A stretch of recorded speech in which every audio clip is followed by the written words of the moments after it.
Nel frattempo proseguiamo con la meditazione di questa lettera, la lettera di Giacomo.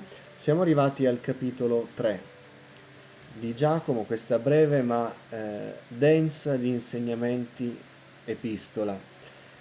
Questo capitolo in modo particolare non è molto lungo, ma parla di un argomento molto molto importante, che è l'argomento del parlare. Si suddivide in tre sezioni. La prima è una premessa rapida che vedremo riguardo a chi è nella responsabilità di insegnare, poi un insegnamento sull'uso della lingua e poi delle considerazioni riguardo alla saggezza che viene dall'alto e un confronto tra la sapienza umana e la sapienza divina, quella che deve essere poi un frutto che si sviluppa nella vita dei credenti.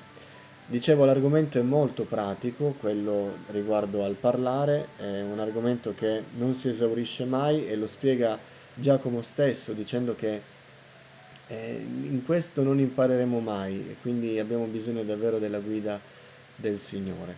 Iniziamo intanto con leggere il testo, potete seguirlo da casa, altrimenti faccio scorrere velocemente i versetti. Inizieremo dal verso 1 del capitolo 3 fino al verso 12 e poi analizzeremo questo brano. Fratelli miei, non siate in molti a fare da maestri, sapendo che ne subiremo un più severo giudizio, poiché manchiamo tutti in molte cose. Se uno non sbaglia nel parlare, è un uomo perfetto, capace di tenere a freno anche tutto il corpo. Se mettiamo il freno in bocca ai cavalli perché ci ubbidiscano, noi possiamo guidare anche tutto il loro corpo. Ecco, anche le navi, benché siano così grandi e siano spinte da venti impetuosi, sono guidate da un piccolo timone dovunque vuole il timoniere. Così anche la lingua è un piccolo membro, eppure si vanta di grandi cose. Osservate, un piccolo fuoco può incendiare una grande foresta. Anche la lingua è un fuoco, è il mondo dell'iniquità. Posta com'è fra le nostre membra, contamina tutto il corpo, è infiammata dalla genna, dà fuoco al ciclo della vita. Ogni specie di bestie, uccelli, rettili e animali marini si può domare ed è stata domata dalla razza umana, ma la lingua nessun uomo la può domare, è un male continuo, è piena di veleno mortale. Con essa benediciamo il Signore Padre e con essa malediciamo gli uomini che sono fatti a somiglianza di Dio. Dalla medesima bocca escono benedizioni e maledizioni. Fratelli miei, non deve essere così. La sorgente getta forse dalla medesima apertura il dolce e l'amaro? Può forse, fratelli miei, un fico produrre olive o una vite fichi? Neppure una sorgente salata può dare acqua dolce. E così si conclude questo brano. Vedete che nello stile di Giacomo è molto diretto nell'esprimere i suoi concetti, va subito al punto, ma lo fa intanto con una premessa. Fratelli miei, non siate in molti a fare da maestri, sapendo che ne subiremo un più severo giudizio, poiché manchiamo tutti in molte cose. Se uno non sbaglia nel parlare è un uomo perfetto, capace di tenere a freno anche tutto il corpo.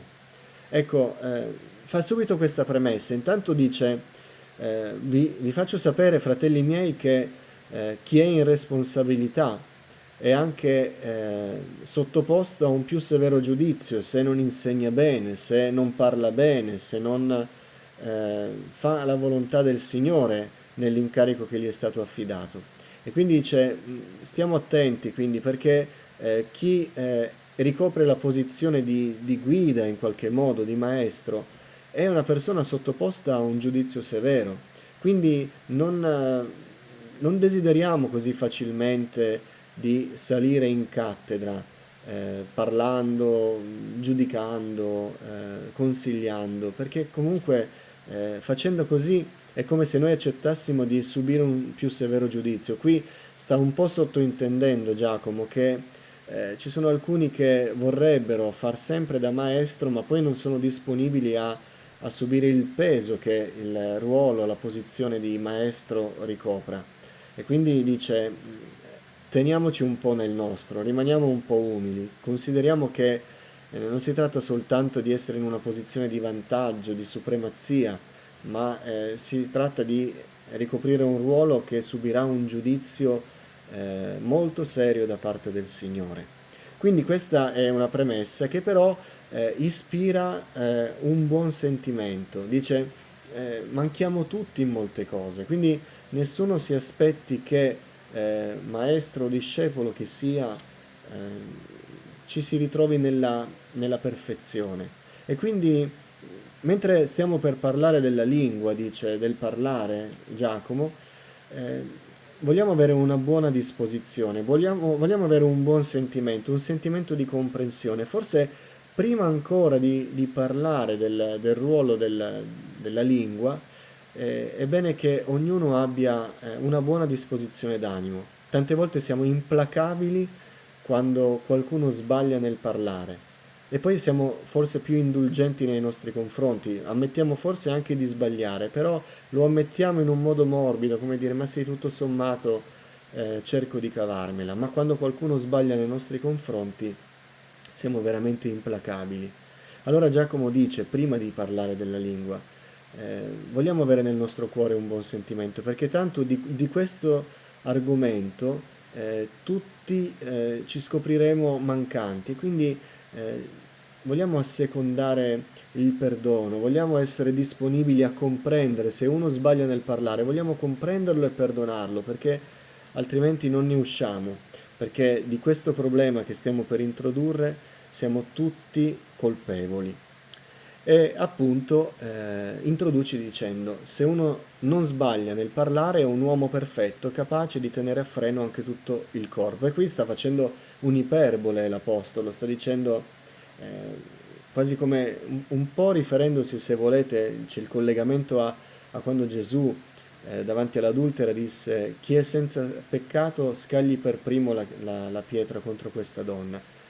Sembra quasi ricordare questo principio Giacomo dicendo noi sappiamo che nessuno è perfetto e quindi anche colui che è il più perfetto, il migliore tra noi, e gli manca soltanto di migliorare nel parlare, sappia che sbaglierà sempre nel parlare, quindi non sarà perfetto. Nessuno è perfetto e quindi ci dobbiamo comprendere, scusare, perdonare gli uni gli altri con una buona disponibilità, con un sentimento di carità cristiana. E da questo momento in avanti Giacomo inizia a utilizzare quelle che sono le sue metafore preferite, legate alla vita naturale, alla vita quotidiana. Ne ho contate dal verso 3 al verso 12 ben 6 di esempi. L'esempio del freno in bocca ai cavalli, l'esempio del timone nelle navi, l'esempio del fuoco appiccato in una grande foresta, l'esempio di una sorgente che getta acqua dolce e acqua amara, l'esempio del fico e dell'ulivo, l'esempio della sorgente di acqua salata, quindi nell'ambito del mare, mentre prima era forse nell'ambito dell'acqua di sorgente o dell'acqua dolce in ogni caso. Quindi sono già 6 esempi legati al mondo della natura e al mondo della quotidianità. E questo lo fa perché Giacomo vuole che sia molto chiaro l'effetto che produce il parlare nella nostra vita e utilizza un espediente letterario tipico della letteratura ebraica, che è la personificazione. Lui parlerà, e adesso lo vediamo, della lingua come se fosse un essere vivente, come se avesse una volontà, ma è chiaro che serve per far comprendere, non è la lingua in sé, il membro fisico della lingua che abbiamo nella bocca in sé a fare queste cose, ma è ciò che deriva dalla mente, dal nostro cuore e che poi si manifesta nel parlare. E lo vedremo anche citando un passo di Gesù. Quindi al verso 3 inizia con le sue metafore. Se mettiamo il freno in bocca ai cavalli perché ci ubbidiscano, noi possiamo guidare anche tutto il corpo. Dice, noi mettiamo questo strumento nella bocca del cavallo perché tirandogli la bocca all'indietro il cavallo si sente costretto e quindi va dove tira il freno. E quindi dice, se riusciamo a dominare questa piccola parte, riusciamo a guidare tutto il corpo. Ancora dice, le navi, benché siano grandi e spinte da venti impetuosi, vanno nella direzione indicata da quel piccolo oggetto che è il timone che si trova al fondo. E anche qui fa il paragone. Vedete come una nave che può impressionare per la grandezza è guidata da un elemento molto piccolo. Questo è un bel confronto, dice Giacomo, eppure riguardo alla lingua, e sì, rispetto all'intero corpo, l'intera esistenza nostra, un piccolo membro, e qui sta facendo una considerazione riguardo al modo in cui tante volte noi consideriamo il parlare, lo consideriamo in un modo leggero. Rimaniamo molto, molto vigilanti su certi tipi di peccato che possono andare nell'ambito della disonestà o dell'immoralità, ma riguardo al parlare siamo forse meno vigilanti e questo dà l'idea del piccolo membro che forse rende poco evidente la gravità di quello che invece compie. Dice la lingua è un piccolo membro, eppure si vanta di grandi cose. Però vi faccio presente che con un'altra metafora, quella del piccolo incendio nella foresta, il timone vi può sembrare piccolo eppure governa la nave, il morso del cavallo vi può sembrare piccolo eppure governa un corpo grande e muscoloso come quello di questo animale. Eppure un piccolo incendio, una piccola fiamma dentro una foresta è capace di incendiare una foresta, piccola o grande che sia. Quindi attenti che quello che può sembrare di poca importanza in realtà può produrre un danno devastante. Tante volte, dicevo, si sottovalutano i danni che può produrre la lingua. Diciamoci la verità, quante volte nell'esame di coscienza che ci facciamo a fine giornata non teniamo in conto se abbiamo parlato male di qualcuno, se abbiamo avuto un parlare leggero o che non ha onorato il Signore, oppure abbiamo detto cose non vere o abbiamo esagerato. Tutte queste cose ci dimostrano che siamo davanti a qualcosa che consideriamo piccolo e in realtà produce un gran danno. Proprio oggi leggevo la storia di quel fratello che per del tempo aveva nei confronti di un altro fratello il cuore e lui pentito andò dal fratello chiedendogli perdono, dicendo perdonami, ho sparlato di te, mi pento, voglio che tu mi perdoni. E il fratello gli rispose, io ti perdono, voglio farlo e sono convinto che il Signore sicuramente desidera che noi ci riconciliamo, però prima di farlo fa questo per me, prendi questo cuscino, sali su questa torre e dalla cima della torre apri il cuscino e fa volare verso terra tutte le piume di questo cuscino. Quando l'hai fatto, scendi e raccogli tutte le piume del cuscino. Quando le avrai raccolte tutte, vieni da me riportandomi il cuscino tale quale. E il fratello si rese conto di che cosa gli stava dicendo questo suo caro fratello, che tante volte noi ci possiamo anche pentire della nostra condotta, del nostro parlare leggero, malvagio, egoista, però gli effetti che tante volte il nostro parlare produce, questi a volte sono irreversibili, possono fare un danno che non riusciamo più a riportare indietro. Ecco allora che l'avviso di Giacomo diventa molto importante per noi. Anche la lingua quindi è un fuoco, qui dice una frase che anche questa è molto molto forte. La lingua è un fuoco, è il mondo dell'iniquità, è posta com'è tra le nostre membra, contamina o inquina il corpo, è infiammata dalla genna, dà fuoco al ciclo della vita. Ora, letteralmente, ora, la nostra traduzione si esprime così, secondo me forse anche un po' in modo... letteralmente è così. La lingua, questo mondo di iniquità o di malvagità, contamina o inquina tutto il corpo e brucia la ruota della nostra vita. E quando parla di ruota della nostra vita intende tutto quello che riguarda la nostra vita, tutto quello che ruota intorno a noi, quindi la nostra vita personale, le nostre relazioni, gli effetti delle nostre azioni. Quindi questa lingua che è capace di essere devastante, è capace di concentrare il mondo dell'iniquità, brucia tutta la ruota della nostra vita e infine è bruciata nella genna.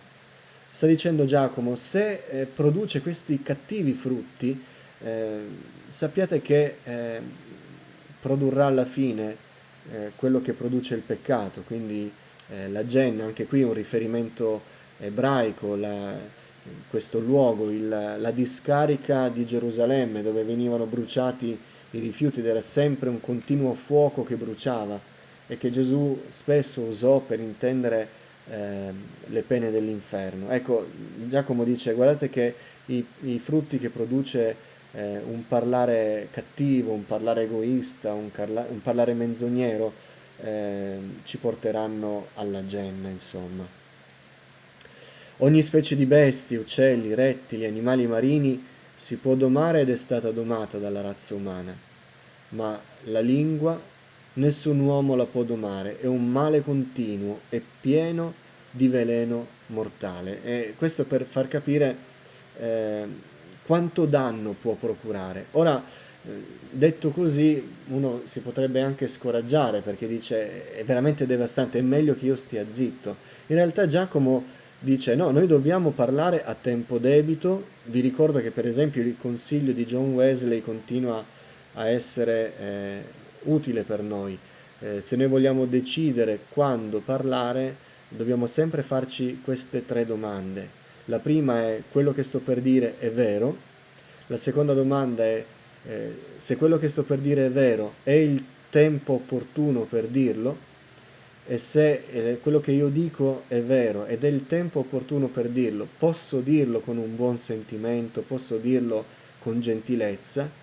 Ecco, quando questi tre ingredienti sono insieme, allora noi possiamo parlare in modo sereno e sappiamo che il nostro parlare farà del bene, altrimenti quando manca uno di questi tre elementi sicuramente facciamo danno. Ma Giacomo dice, non dobbiamo demonizzare il parlare in sé, ma dobbiamo demonizzare il modo in cui noi parliamo. Con essa benediciamo il Signore Padre, questo lo riconosce Giacomo, noi possiamo benedire con la nostra lingua, col nostro modo di parlare, però attenzione perché nello stesso momento noi possiamo maledire gli uomini che sono fatti a somiglianza di Dio. È molto strano e questo succede spesso, ci sono alcuni che parlano di Dio sempre in un modo meraviglioso e si mostrano nei confronti di Dio sempre sottomessi, umili, riconoscendo che Dio è veritiero. E poi non si fanno nessuno scrupolo però a emettere sentenze nei confronti degli altri, maledicendo quindi quegli uomini che sono fatti a somiglianza di Dio. Dio ci aiuti ad avere davvero comprensione di quello che dobbiamo fare e soprattutto quello che dobbiamo dire. Dalla medesima bocca escono benedizioni e maledizioni. Fratelli miei, non deve essere così. Ora noi stiamo parlando chiaramente di quello che è nel nostro cuore che produce ciò che diciamo. Infatti Gesù, insegnando riguardo al giudizio sul cuore umano, lui dice: anche voi siete incapaci di comprendere, dice Gesù in Matteo capitolo 15 al verso 16. Non capite che tutto quello che entra nella bocca va nella latrina ed è espulso nella latrina? Va nel ventre ed è espulso nella latrina? Ma ciò che esce dalla bocca viene dal cuore ed è quello che contamina l'uomo, poiché dal cuore vengono pensieri malvagi, omicidi, adulteri, fornicazioni, furti, false testimonianze e diffamazioni. Quindi dice, quello che poi esce fuori, a volte esce nel nostro parlare, è quello che c'è nel nostro cuore. E quindi noi dobbiamo stare attenti che dal nostro cuore escano cose buone. Anche perché, e qui riprende l'insegnamento famosissimo di Giacomo riguardo alle opere, è dai frutti che si riconosce quello che c'è davvero in noi. La sorgente getta forse dalla medesima apertura il dolce e l'amaro? Può forse, fratelli miei, un fico produrre olive o una vite fichi? Neppure una sorgente salata può dare acqua dolce. Quindi questi sono tre semplici esempi: la sorgente di acqua dolce, il fico e l'ulivo che devono produrre i loro frutti e non altri, e l'acqua salata o l'acqua dolce. Sono tre semplici esempi che ci servono per stabilire ancora questo famoso e importante principio di Giacomo, che sono i frutti che parlano realmente di noi, non quello che noi presentiamo di noi stessi, ma quello che la nostra vita mostra, queste famose opere che testimoniano della fede. Quindi dobbiamo vigilare sul modo in cui parliamo, e i modi su cui dobbiamo vigilare nel parlare sono davvero tanti. Le bugie, il vantarsi, l'esagerare, essere scurrili, essere superficiali, ehm, criticare, sparlare, giudicare, parlare fuori tempo, non stare in silenzio.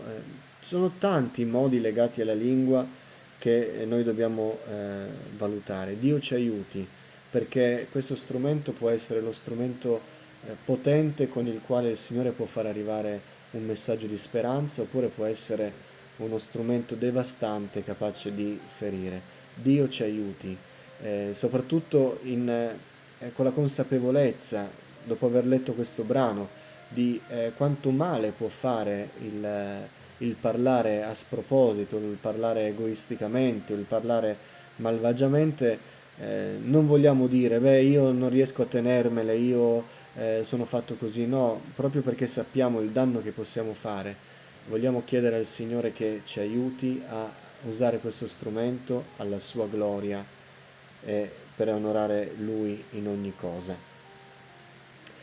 Quando poi siamo in un contesto dove ci accorgiamo che altri stanno usando la lingua in un modo devastante, noi possiamo utilizzare una figura che ho trovato oggi in uno stato di WhatsApp di un conservo. Mi è piaciuta, l'ho subito salvata, ed è questa qui, questa dei fiammiferi che se vengono toccati dalla fiamma subito si incendiano. E se noi alimentiamo lo sparlare, il giudicare, il criticare, il parlare fuori proposito, se noi lo alimentiamo saremo un altro fiammifero che si accosta alla fiamma e continua a far divampare l'incendio. Ma se noi siamo capaci, quando ci accorgiamo che qualcuno parla a sproposito, e ci spostiamo come questo fiammifero in basso, noi interromperemo subito il divampare